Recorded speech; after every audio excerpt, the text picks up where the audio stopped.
All right, we are live. Let me just turn on all the things here so that we can gather all the people in here. All right. Welcome to the Common Sense Show, and today I have a music mogul shaking up Los Angeles. That's the title of our conversation. This individual has done some pretty unique things. I'm just kind of interested in his entrepreneurial journey. He's currently the head of music for the Dallas Global Agency, which is a talent and entertainment company that was founded by Cameron Dallas. And he oversees artist development, brand partnerships, and music strategy. He co-founded the luxury nightclub Offset, and he's earned multi-platinum and gold credits as an AR manager, contributing to Grammy award-winning projects like The Future Nostalgia. So he has a history in the music industry.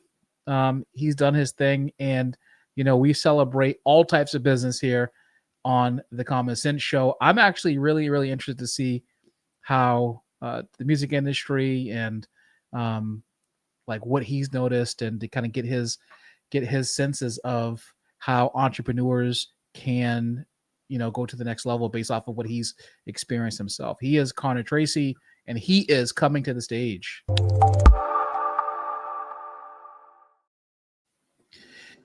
Connor, welcome to the Common Sense Show. That was a sick intro, and I liked the whole like little animated thing just there. This is fancy, man. I like this. Try to do it real broadcast style. Like podcasting has come up in 2025, right? Like it's no more. Is it just a how I started, which was two dudes. Like my I don't have my co-host anymore, but like two dudes in the basement, dripping pipes, wife doing laundry in the other room, trying to be quiet on microphone. Yeah. No, that was sick. You're legit, man. I'm impressed. I like that.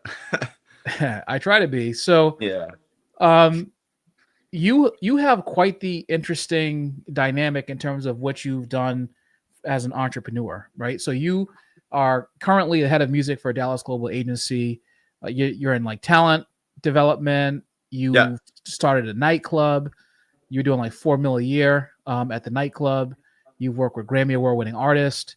You got into a little politics, and then you've just kind of done a bunch of things. What inspired you to even get into the entertainment field, the entertainment sector? Yeah, I'm from LA. Grew up here my whole life. And basically when I was about 19, started putting together my own events, concerts, shows, the whole nine. So super like raw from the ground up. I was literally like a tennis coach making like 20 to 40 bucks an hour, and started using that money to basically like go online, book artists, rent out either like warehouses, house parties, or like 18 plus nightclubs. And I was basically promoting them on Facebook event pages and selling tickets. So that's kind of like how I started. That's interesting. What are the economics of doing that? Like, tell me, how do you make money? Like, how does it work? I always wanted to know. I've never actually done that. I had a cousin that was like a promoter, but so I had like some that would make a lot of money and then some that wouldn't. But I will say that they always looked poppin'. Like I maybe had like one flop or something where I did it like in a weird part of like really far away from LA or something. But besides that, it was always pretty packed. It was like usually like 500 to 1,000 cap rooms. And so, yeah, like when you do a mansion party or a house party, and especially at that time when there's like Facebook event pages and stuff like that, those would go viral and people would want to go to those pretty like easily. And so, sometimes I would get the house for free because it was someone that wanted to do a party, or sometimes I would like rent it out for like a couple of grand or yada yada. And those would always make money because you're charging like 10 to 20 bucks a ticket at the door. And so, 500 or 1,000 people come, like that's just like, straight cash and like not that much overhead. It would get more complicated when I started booking out, like for example, like one time I like booked YG at this like 18 plus nightclub, and it was like right around the time like 400 Degrees came out or something like that, and so he was like popping like or hot or whatever, but he wasn't like, you know, what he is now or whatever. And I think maybe it was like around like 3 or 4 grand or something like that at the time. But this was back in like 2012. This is a long time ago. But you know, you rent them out if you book them for that much, and then usually like when you do those 18 plus nightclubs, what they'll do is they'll hit you with a bar minimum. So I don't think that you necessarily have to put the cash up front for the venue, but Mhm. they'll make you hit like a 5K bar minimum. And so that's usually where I would hit trouble, because I was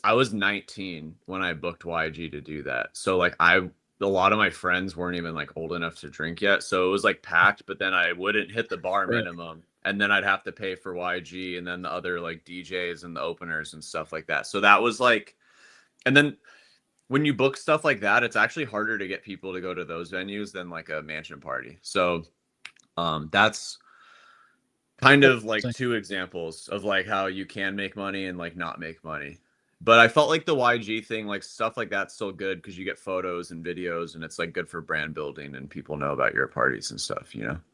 I have a ton of questions already, Yeah. which Yeah. Yeah. Exactly. We're gonna- is, I think you bring up a good point, and I want to make a broader point about entrepreneurism, which is that oftentimes there is there are we have ideas about how we want things to function and to flow, Yeah. but sometimes when you're not experienced in business, even if you are 30, 40, 50 years old and you're just getting into business, if you don't have, like, for instance, an advisor, someone to kind of take you under their wing, like, that is something that they would I guarantee you, that is something that somebody would be like a coach, an advisor, or something like that would have caught. You're 19, selling out this event, and probably everyone who subscribes to you, who you have reached to, or a lot of them, won't be able to even drink, right? And it's just it's those little fundamental nuances of operating and running a business that people often overlook. It's like Alexander the Great conquering all these countries and then he gets malaria, like a little mosquito.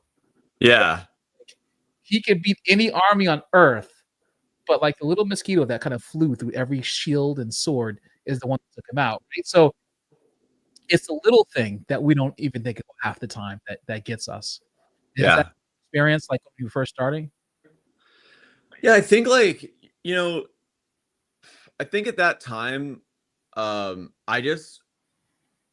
wasn't even like I had like a rough idea in my head of like what I needed to do to like essentially like maybe break even or whatever. But like, you know, I was like 19 and I was in college, and so I kind of was like I always just was thinking about the future. I wasn't like, okay, like if I do this event, I'm gonna make 5 or 10K. It was always like, okay, like this is big. Like if I get YG, then I could like leverage this to then do this or this. And so um yeah, I guess like for sure though, by the way, with what you're saying, like as far as like a random little thing, like I definitely like have had parties where it was like a mansion party and it was like the biggest thing I'd ever done. And then what ended up taking it down was like it was a misty night and like someone driving to the party hit a neighbor's car and then the cops, you know what I mean? So yeah, Right. there's always like those kinds of variables too. But How did yeah. you think about one of the biggest issues with businesses is cash flow, right? Revenue, sales Yeah. coming in. In the case where you're a promoter, like you're responsible for driving in sales. It's all about bringing people into the door, which is fundamentally what every entrepreneur, every business does. How Yeah. did you think about attraction when it came to your business? What were some of the things that went through your mind when you were kind of thinking about like game planning for like events that would come up?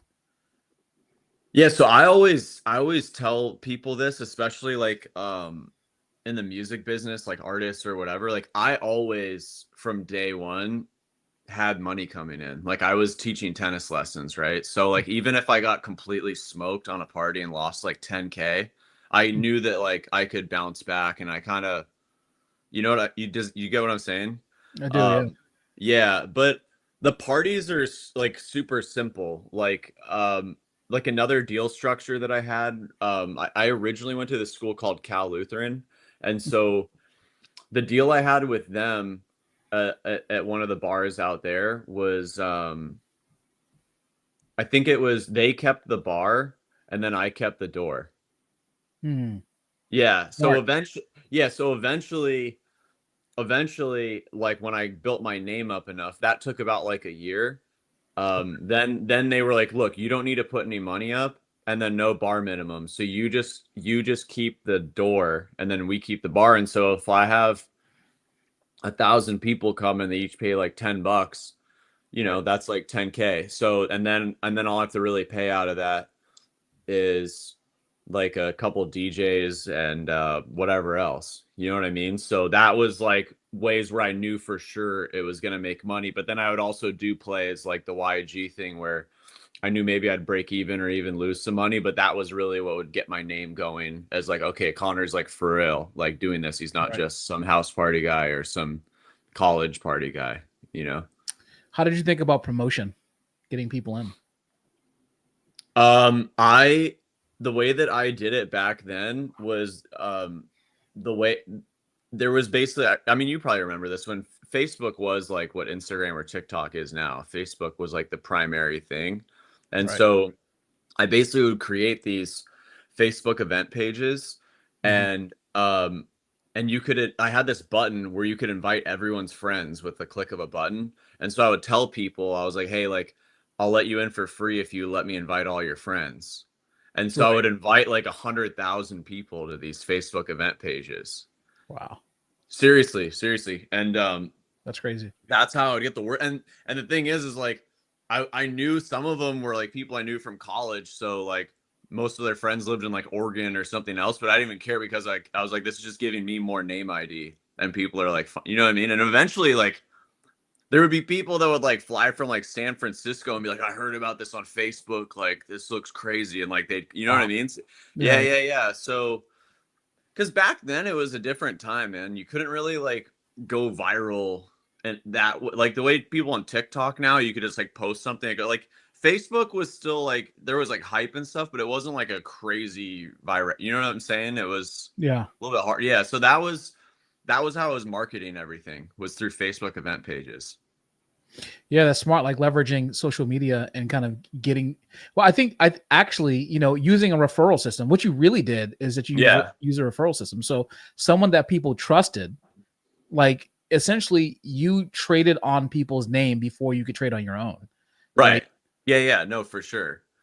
And I even It's in the smart. beginning, yeah, like in the beginning too, like the Project X like mansion party that I threw, I did it with basically my role in it was I was able to get the house, but Mhm. I didn't have a name at the time, and so I used like I did it the event with like the two or three biggest promoters at the time and was a co-host with them. So I got co-signed on that event with them, and you know Yep. what I mean? And then from there I was able to then become like equal to them or whatever. So I was leveraging like social media marketing, co-signs, affiliations, like all that kind of stuff.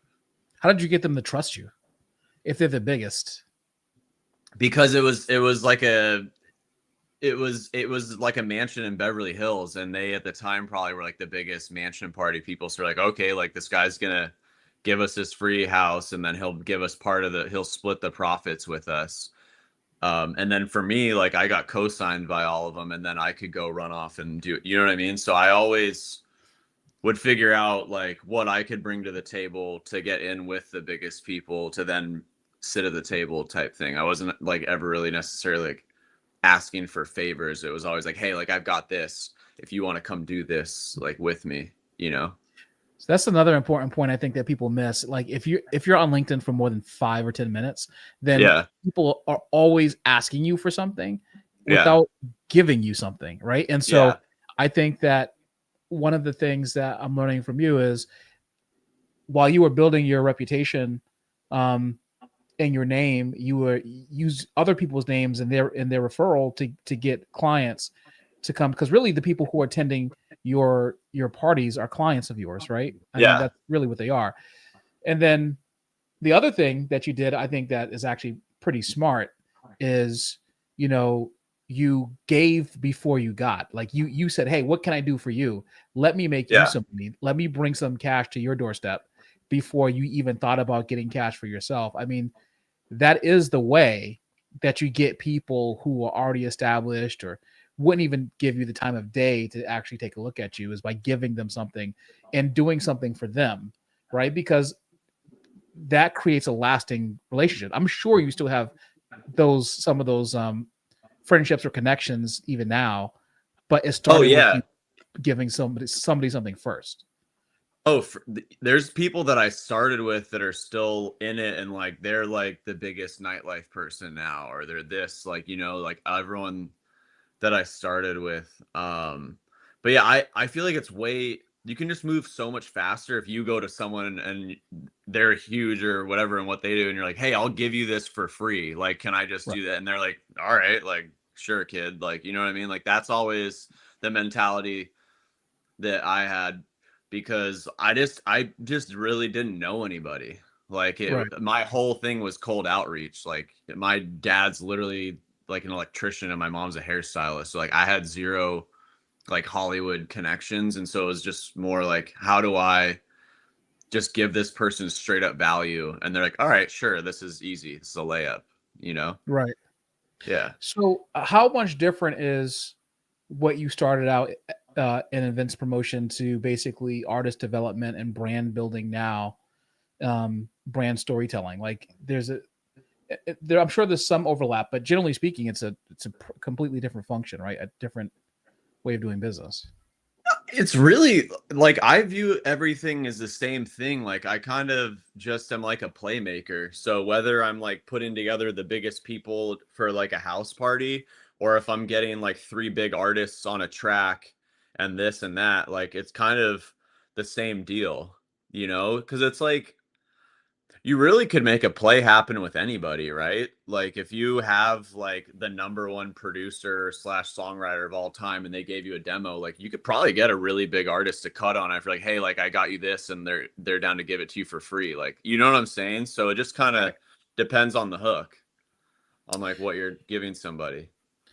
So, how do you do that? How do you convince someone who's a Grammy Award winning artist to join a project with someone they've never heard of, or someone who's up and coming, or even with you? Like, you may not even be established at the time that you started, right? Like, being able to command these big names. How do you earn the trust? Is it still the same principle of giving them something beforehand? Is it relationships? Like, what Yeah. did you do?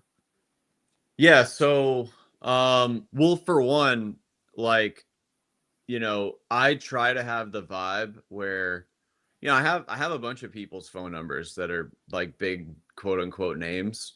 Mhm. I would never hit them up unless it's like something where I'm like, all right, they're gonna be like, all right, Connor's giving me some heat right now.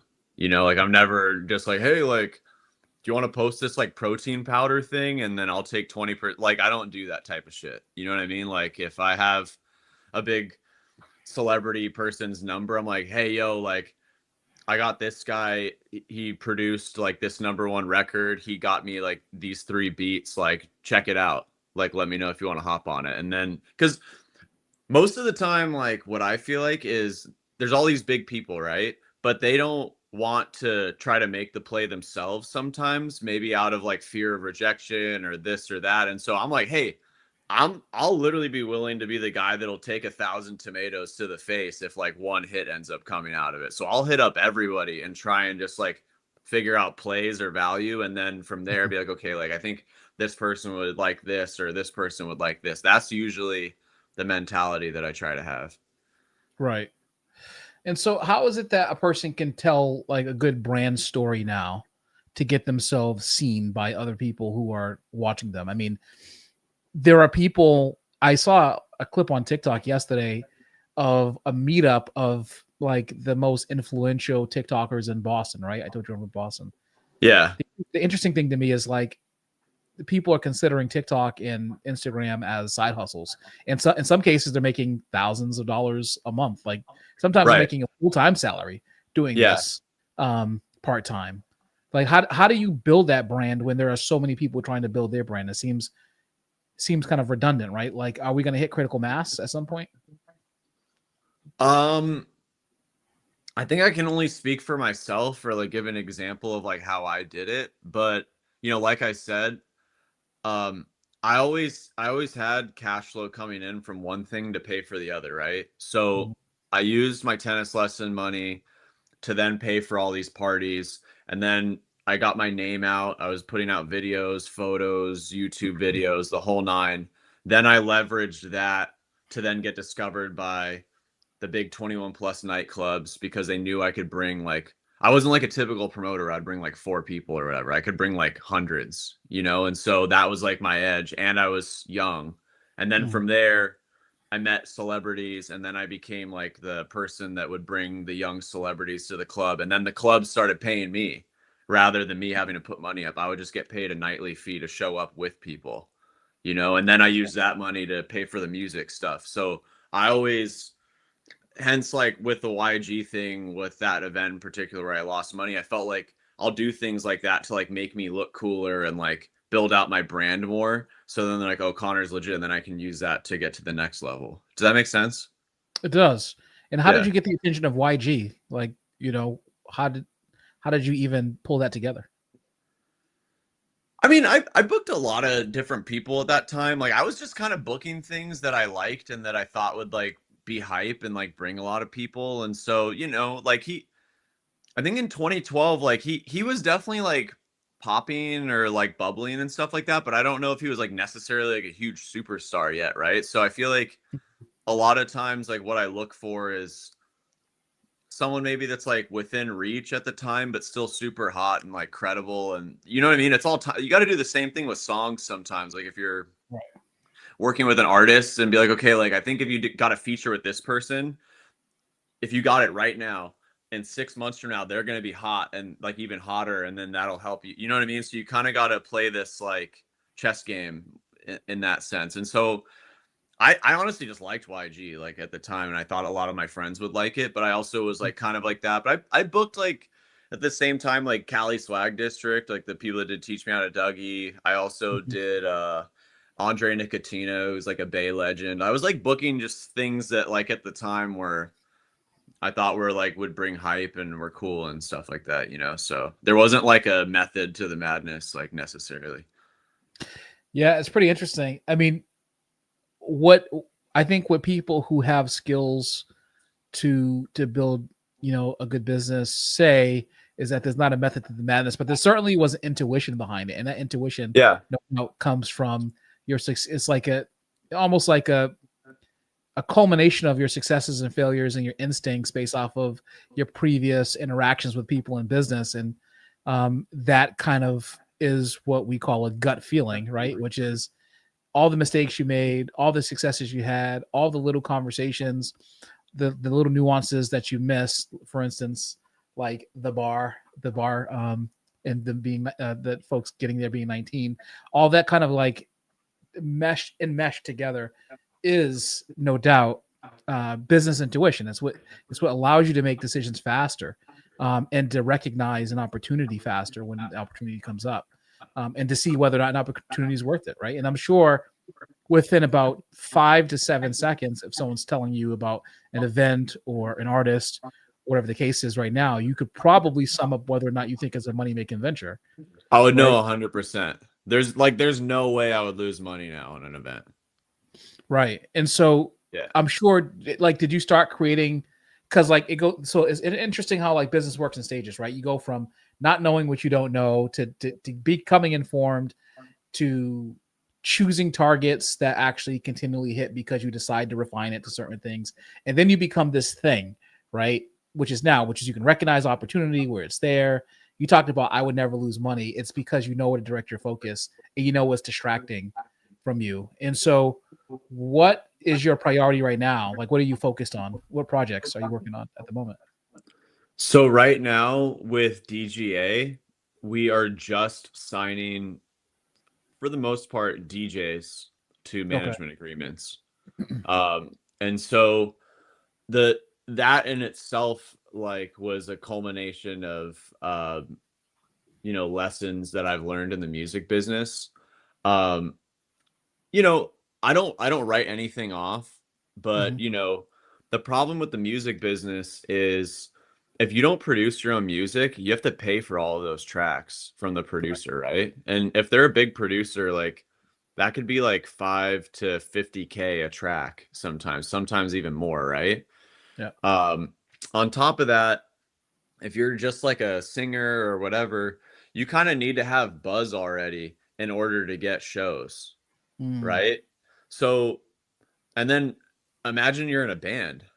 You're with four people. If you have to like buy beats or whatever and pay for four different people's travels, and then sometimes there's like infighting or this and that. There's just like a lot of variables. So what I learned is really the easiest and most simple way to make money is working with someone that produces their own music. And also if they DJ as well, right? Because if it's just a producer, then you're kind of just pitching their tracks out to people and building them up, hoping that people will buy their tracks. But if you have a DJ, they produce their own music, so you could pitch their stuff out to get purchased. They also could put out their own music, and then they can travel and do shows. And like, even if they're not huge, someone will pay them to go to a pool party and get like, you know what I mean? And Yeah. and then from my point of view as a manager, you typically get 20% gross, and you don't have to put any money up, right? So if they're even getting $1,000 a show, you're getting 20% of that, and say you have like 10 or 20 of them, like that's revenue with nothing come, and then you don't have to like worry about negotiating with producers or if the bassist and the guitar player get in a fight or this and that. And the DJs usually just travel around by themselves with a laptop. So yeah, so I literally, and this is from years of learning the hard way with other things. So that's why I just do DJ management. That's it. You And know, then you can one of scale up and sign bigger and bigger people. What were you saying? it is interesting, like how if you have the ability to produce, and you're a DJ. I Yeah. mean, the amount of eyes that you can kind of put on yourself are crazy. So, for instance, I have been struck on TikTok. Well, and he's on YouTube too. But this guy Ari at Home, do you know this dude? I don't think so. I'll check them out though. So Ari at Home, he set up a like all full DJ gear for the most part on a rig Yeah. with speakers, and he kind of made a custom one that goes over his shoulders, right, and puts a belt on and a harness. Right. He's in Philly or New York, I can't remember exactly, but he walks the street and he has a microphone that he gives to people as he's walking on the street. And he creates and builds and structures and scaffolds these beats depending on whatever genre that they want to actually rap or sing, whatever the case is. Scat, whistle. One guy whistled and he builds Okay. this up. So he walks down the street. These people are singing, blah, blah, blah. This guy has over 1 million followers on just on TikTok, not even including like his reach on YouTube, right? Where he Okay. does his long live YouTube show. It's brilliant, in my opinion, right? But like, I think the whole era of the DJ being in the back, like kind of just being like almost like part of the ensemble, right, in a band, is Yeah. like there's so many more ways for them to monetize themselves and to get themselves out there. Right. We've seen it during Yeah. the pandemic too, right? There were DJs that started live YouTube channels and just literally went live and just started playing music. Oh, you can do so many things as a DJ. You could even go up on YouTube and create like a type beats account and do like type beats for people, and those go viral and you can just sell them. Like there's so many other ways to make money just as a DJ. I don't know how you would do it otherwise. I feel like having a band, it's like a nightmare. So many variables and stuff like that. You don't like business partners? I've had business partners and stuff. I just, I grew up playing tennis, so I'm used to like being by myself a lot of the time. And so I just kind of like being in control of my own destiny. But that being said, I mean, there's like One Direction and all these other things that popped off. So I don't ever like write anything off, because I've seen a lot of people like blow up like in nightlife or in music that sometimes didn't think they would. And so I don't ever write anything off. I'm more like, I'd rather be the person at the river, like during the gold rush selling shovels, rather than the one panning for gold. You know what I mean? So I feel like I'd rather have the consistent wins, and over time I know I'm going to win, rather than like try to hope for like lightning in a bottle or something like that. So I feel like I know with DJs and producers, you'll make money. I definitely like the pragmatic approach, and you Yeah. definitely have to like nail down who exactly your target customer is and like Yeah. how to scale that. And I think what you've done by kind of focusing on DJs is you put yourself in the niche where you're doing the same thing with the DJs that you did with the promotions, which is initially you have to go to them and ask them to come to you and demonstrate kind of how you can help them get to the next level, do something for them, et cetera, et cetera. But eventually they'll just call you, Yeah. right? And they'll just come and they'll be like, hey, you know, like Connor, and I'm sure they're already calling you, coming to you, and you have all these people to sort through, which is the best place for you to be in business. But I want to identify something specific because this is a business show after all, which is when I went to a conference once, and the person that was speaking on stage, this is what they said. They said, generalists eat last, specialists are sought out for what they know, right? We know that if you specialize in something, people will come and find you. They will seek you out. They will identify your ability in what you are what you specialize in, and then they will engage with you. Yeah. And that puts you in a different position when it comes to billing, charging, et cetera, et cetera. So like you have the ability to shape your future if you specialize, especially given the type of economy in the US that we have, which is, well, in the world generally speaking, actually, it's all about comparative advantage and what you can do the most efficiently and why people should come to you, to your doorstep, right? Yeah. That's what my service is now. I'm super niche. Like usually it's people that are new to the industry that want like a shortcut or to like break in, and so they'll hit me up. Or it's like someone that just wants like a manager that knows how to run the ship and isn't going to cause too much drama and just knows how to do it. Because now I have all the platinum records and the Grammy plaque and the press, and I've worked at Universal. Like I check all the boxes, right? And so now it's to the point where I was with the parties where I don't have to like put my own money up and fly people out and pay for their beats or their clothes or this or that. It's just like, hey, like you're already big. Like you just want me to kind of help put together plays, run the ship, and I'll just collect my 20%. Like, cool, all good. But it took years, man, like years. It's 2025. I started in the music business like in 2017. So it's been a journey. I've had artists on the podcast and not like a musical artist. I had like little painting artists on Yeah. on the podcast, and or they art creators, I should say. And we talked about the business of like art. And so Right. I want to talk about creatives for a second, right? Because oftentimes I have had creatives ask me about the business side of what they're doing because they enjoy the art, the music, the art form. I mean, they're creatives. That's exactly what they do. In many ways, being an entrepreneur is also being creative in a different way, but like it's kind of the same thing because we are actually creating. But how is there a framework or a mindset? Let's stick with framework. Is there a framework that you would recommend if a person who is a creative is trying to structure their venture, get eyes on themselves, no matter what the creation is, right? It could be music, could be other things. How should they think about building a business in their creative art? I think like you need to, especially to your point, like with how the economy is nowadays and this and that, you need to be very specific on exactly like what you are, right? So like I am just a manager for electronic DJs. That's Hmm. it.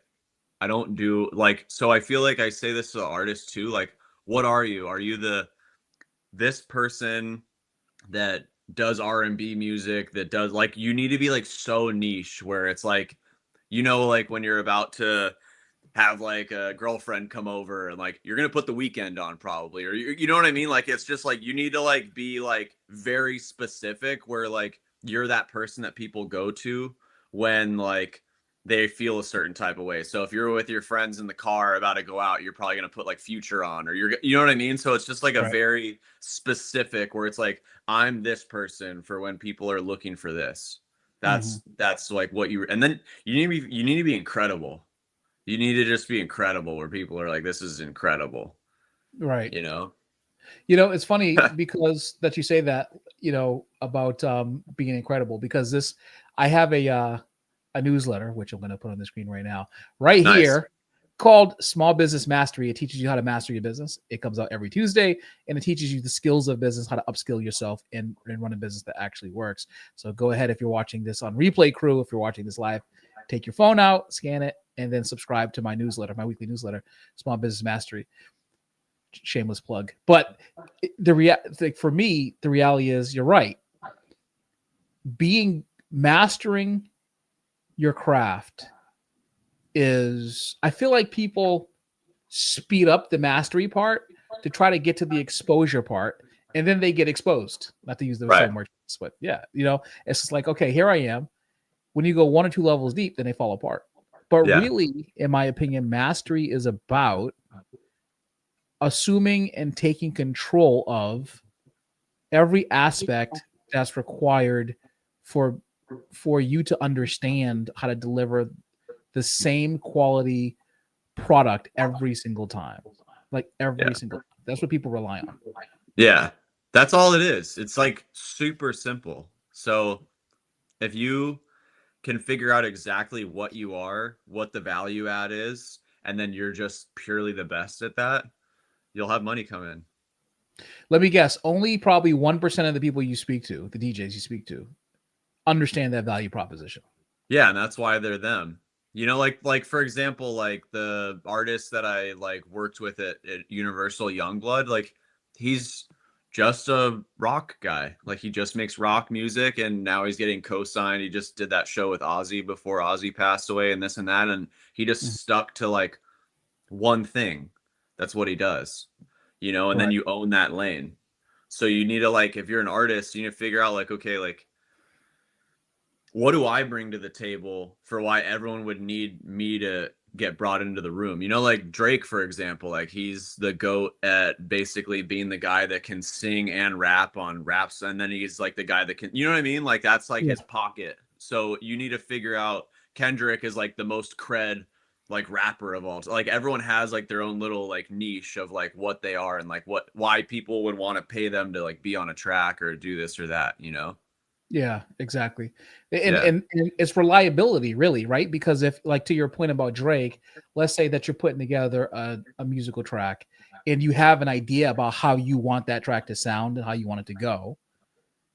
In your head, you are listening to Drake perform whatever the lyric you wrote in the style and manner that he normally delivers everything else, which is that's reliability and consistency, right? And that's kind of like you kind of scaffold everything around that specific action, around Yeah. around around the thought that that is what you're going to get, when that person comes in. Because if all of a sudden Drake came in on your track and he started singing like Luther, there would be a big problem. Yeah, that's what I'm saying. So you need to like they all are aware of like what they are, what they do, what they bring to the table, and they just stay in that pocket. Yeah, yeah, and unfortunately, I think that that's something that you only learn with time, right? Yeah. Initially, you kind of want to be all things to all people so that you can grab as much money as you can, and I understand that feeling.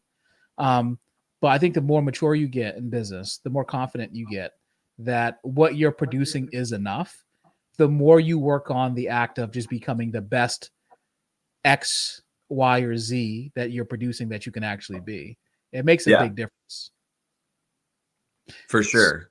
And then you have to keep like expanding it and reinventing it a bit so you don't aren't just looked as like a one trick pony. But usually like I feel like everyone that we mentioned has like the one thing that they are, Right. and that's like their pocket. So, Connor, tell everybody that's watching what you're working on and what's coming up next for you. Yeah, um so so Cameron Dallas, you know, I knew him when I was like a big club promoter at One Oak. You know, I think he has like 25 million followers or something like that on Instagram. And so he kind of was like Justin Bieber of like social media, kind of like in a sense, you know. And so me and him started this music division of his agency, and we are literally just signing DJs. So we just signed a DJ named Ken, who has about like 1 million monthly listeners on Spotify. And now we are just going to keep scaling it up. So I'm focused now on signing like a DJ probably like in the 3 million monthly range, and then I want to do 5 million and then 10 million. So we started like 4 or 5 months ago. So we've been signing like bigger and bigger each month. So I'm just trying to scale this out right now. Awesome, man. That's great. And where can people find you more about you and the agency? If they're watching this and they know someone who's in that professional DJ space, who takes it seriously, who actually is decent at their job, who's a master at their craft, where can they find you? Yeah, so you can go on my website, connortracy.com. And then most of my social handles are just at the Connor Treacy. So Instagram, X, YouTube, like all that kind of stuff. So you can just find me there, or you can even DM Cameron if you want, whatever floats your boat. It's very LA of you. Whatever floats your boat. Yeah. You know, it's really relaxed. All right. He's Connor. Micah, we appreciate you stopping by, sharing your insights, a little bit of your story, what you're building right now. It's really important. I like to talk to entrepreneurs across all verticals because there are a lot of commonalities and lessons that we can pull from how an individual has success. So I appreciate you stopping by today and sharing that. Yeah, no, for sure. All right. So he's Connor. I'm Micah. And remember, if you don't go about doing your business, you're going to be doing the business of someone else. Until next time, we are.